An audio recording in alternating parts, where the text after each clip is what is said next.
Have you ever made a decision you knew the second it left your mouth that it was wrong? You've made harder calls in that specific decision and you've made them well, but why this one? Why then in that specific moment? There's a specific answer to that, and it's got nothing to do with your character. Have you ever noticed that your best thinking happens when you're in the shower, when you're going on long walks, not when you're sitting at your desk? Somewhere where your body has essentially been given permission to rest and to stop performing. And have you ever noticed that your partner, your kids, your team get a version of you that only arrives once everything else has happened to you first? And look, if anything around that feels familiar, stay with me. Because today I want to actually show you the mechanism behind those questions. And this isn't just going to be theory or research, but something that you can take away in the form of a framework that ties this entire series around capacity together. By the end of this conversation, you will understand three things that most leaders never get told plainly. Why your judgment gets worse at a predictable point under pressure. Why leadership decline shows up in your team long before it shows up in you. And why being resilient might actually be the one thing that is preventing you from real change. And then I'll give you the framework that connects all of it. And you'll be able to take that with you and apply that in your life and in your business. I spend years sitting across founders and executives, people that are sophisticated in the nature of scaling concepts and ideas and turning them into businesses. These people know how to build things. And the pattern that I see consistently is that most people aren't struggling because of a strategy gap. They're struggling because they've been running the strategy on a container that has been shrinking for years. These series of conversations that we've had has been dancing around the same thing. And today I really want to land this concept and back it with actual evidence. Here's the assumption that almost every high-performing leader carries. And it's, if I get the strategy right, then everything else follows. Does that sound familiar? And look, it's a reasonable assumption, but it's also not complete. Strategy is what runs on top of the system. Capacity is what runs the system itself. And when the system underneath isn't resourced, well, strategy doesn't fix that. It just ends up giving depletion a cleaner, clearer looking direction. And so what you get is a very well organized version of the same problem. So let me show you exactly where this starts to break down, starting with the mechanism in your brain. Remember that decision you knew was wrong the second it left your mouth? Here's why it happened and why it probably happened during that specific window of time. There's a 2025 study done around communications psychology that looked at cortisol and decision quality under two conditions: acute stress alone and acute stress under time pressure. The biggest drop in decision quality wasn't from stress alone. It was stress combined with time pressure. And so cortisol spikes roughly 20 to 30 minutes after the stress hits. And that is the exact window where your prefrontal cortex, the one that's responsible for decision making and structured thinking and long-term thinking, is suppressed the most. And so you go through activation, peak degradation, and then the recovery phase. So the question is there an actual window where you're biologically worse at this? Well, yes, there is. And it's roughly minute 10 through 30. The decisions leaders regret most is when they are in that space of reactivity. And it's really a simple distinction between taking time to respond or reacting in the moment. And when you are most constrained during minute 10 and minute 30, and you're making those decisions, there's a high chance that it's not going to be the best one in that moment. And so the structured response is simple. You need to be able to separate the emergency response phase to the judgment phase. And so the rule is to never make an irreversible call and decision in that window. So when you're in the room and things are getting a little bit heated and you're flustered and you might even be triggered, instead of asking, well, what is the best decision to make right now in this moment? Maybe gently shift that to, I notice I'm in the window right now. I need to step outside and take 20, 30 minutes because I know what's happening in my system. And it's really that dance between reacting and actually taking responsibility in that moment. Your responsibility is weighing on your decision that you make within that window. So if you step out of the room, give yourself time, allow your system to return to baseline, you're in a better space, clearer thought. You'll find that that structural intelligence makes a massive difference. And so the most powerful move that you can make is buying yourself those 30 minutes. That at the end of the day is structural intelligence. Look, that's the moment-to-moment version, but what about the one that builds over months and months? The one you don't necessarily notice is happening to you. Leadership decline never happens in a dramatic moment. It happens over time, and there are patterns that arise. And research breaks this into 8 specific signals, which we can cluster into 2 groups. So signals inside your own behavior and signals in the system around you. Which one essentially comes first? Well, the internal ones, always. It ties back into this principle of the inside-out understanding of yourself. Everything happens inside you and is projected outwards. So instead of looking at the circumstance, look at what's happening within your own internal self. So if we look at the internal side of things, you're looking at a defensive posture where essentially feedback gets resisted and you start hearing more justification than curiosity. There could be isolation from peers, rewriting the narrative where accountability starts fading and outcomes get blamed on the market. And lastly, there's delayed deliverables. Everything's in process and nothing's actually landing. Nothing's actually happening. And then we move on to the organizational side of things. And we start off with silence in the room. The team actually starts surfacing or bringing about new information because it's safer than bringing this to their leader. Decisions end up being concentrated at the top. And there's a massive gap in communication that takes place there. High performers quietly disengaging. They're not declaring it. They're just slowly pulling back their best thinking. And I've seen this happen time and time again. And these issues only surface after they've already escalated.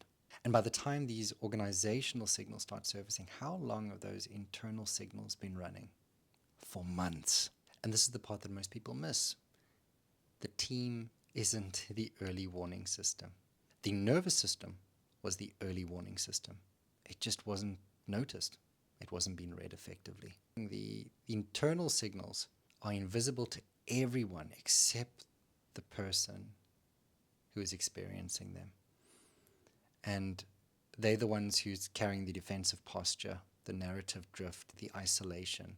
And again, these are not character flaws. It's just a nervous system that's trying to protect someone who's been running on too little for too long. And I think a good question to bring forth is, not why are they behaving like this, but my goodness, how long have they been carrying this on their own? Now, if you're someone who has gone through some real things, real pressure, and come out the other side functioning, you might be thinking, well, I've handled this. I'm resilient. Isn't that the goal? And here's the distinction that research makes. And this is where most leadership conversations completely collapse. Resilience and post-traumatic growth are 2 very different things. Resilience is the capacity to return to baseline. So you undergo a series of difficult events and you adapt, you keep functioning, and at some point in time, when those events pass, you return back to baseline, unscathed. You're just back to normal. Same person, same procedures, same behavior. Post-traumatic growth, however, works differently. Essentially, it's transformation that takes you beyond your previous level of function. Not back to where you were, but to a version of you that can access places that you couldn't access before that struggle. And the research is specific because it involves a real shift in how you understand yourself, your relationships, and what you're actually living for.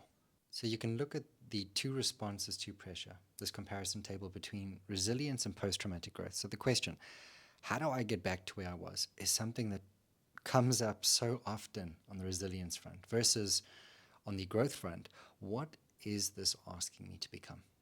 Next one, the outcome, return to baseline, new level of capacity.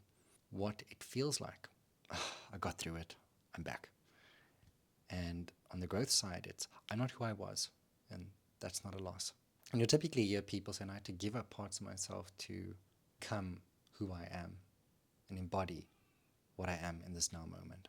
And so could someone be completely recovered on the outside and still just be back, not changed? Yes. And that is the blind spot.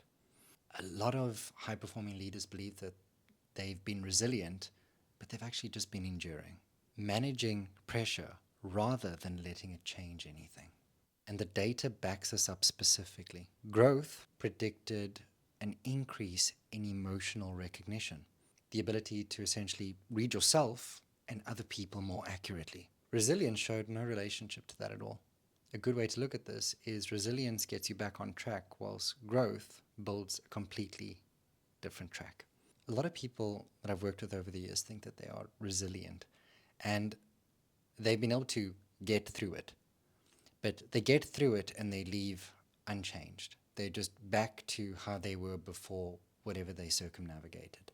And they miss out on this critical piece where the pressure is trying to teach you something about yourself. It's wanting you to change.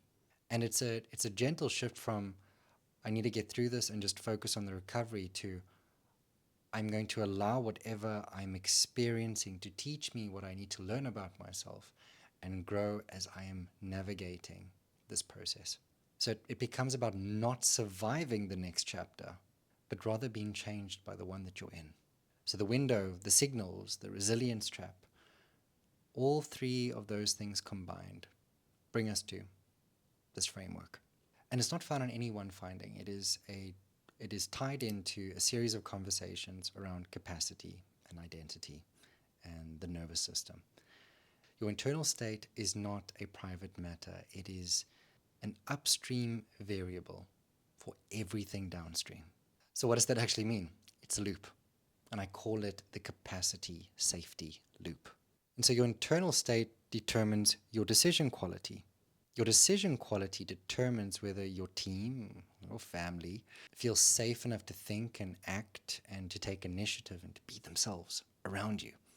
And that safety actually determines organizational performance as well as culture. And so a high-performing team or a high-performing household reduces the capacity asked of you. And guess what? Your capacity is able to be restored. And the loop closes.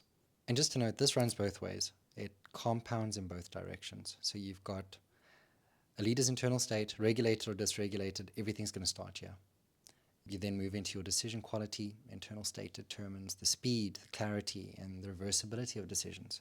You then move into psychological safety. The team calibrates to the leader's state and decides what's safe to surface. Organizational performance is next, and safer teams surface problems earlier and execute with more autonomy. The leader's capacity is restored. A high-functioning team reduces the demand on the leader, and the loop feeds back in. And so this runs in both directions. And you can tie this to how you're running your household. And so to sum this up, a depleted leader makes reactive decisions. The team reads that, pulls back, problems surface late, and the leader ends up having to carry more. A regulated leader makes clean decisions. The team feels safe enough, they've got enough space, they're able to function effectively. And so performance improves, morale improves, and the leader can actually get some capacity back. There's delegation that actually takes place there, and there's trust. So my question to you is the case of doing internal work really a well-being case? No, it's a structural case. You don't need language of well-being to justify this work. It speaks the language of organizational performance on its own terms. Think about that. And this is why I resist framing personal capacity as a personal investment. It isn't personal. When a leader stabilizes themselves internally, it changes the quality of every decision that they make, the culture their team operates from, and how fast problems surface. The capacity loop is the case for this work made in purely structural terms. So bring this all together. Capacity isn't time. There's a weight that nobody sees. Capacity that goes unaddressed becomes a bottleneck. And capacity is the foundation on which strategy runs, not the other way around. Pressure doesn't create character. It reveals structure or lack thereof. And structure, unlike character, is something which you can build. So where do you start? Well, honest observations first. Where are you making decisions from depletion? Where are you leading from reaction versus response? Where has presence become something you have to put in the calendar versus something that you inhabit? And if you're recognizing yourself in any part of these conversations, the next step is a real conversation. Not a pitch, again, not a program review, a strategic clarity conversation. An hour to actually map out what's creating the ceiling and what it actually takes to raise it. The link is in the description. In the coming conversations, we'll be diving into identity. So not who you perform as, but rather who have you become in the process of performing. Your roles, your functions, and who do you actually want to be on the other side of this conversation. I'll see you in the next one.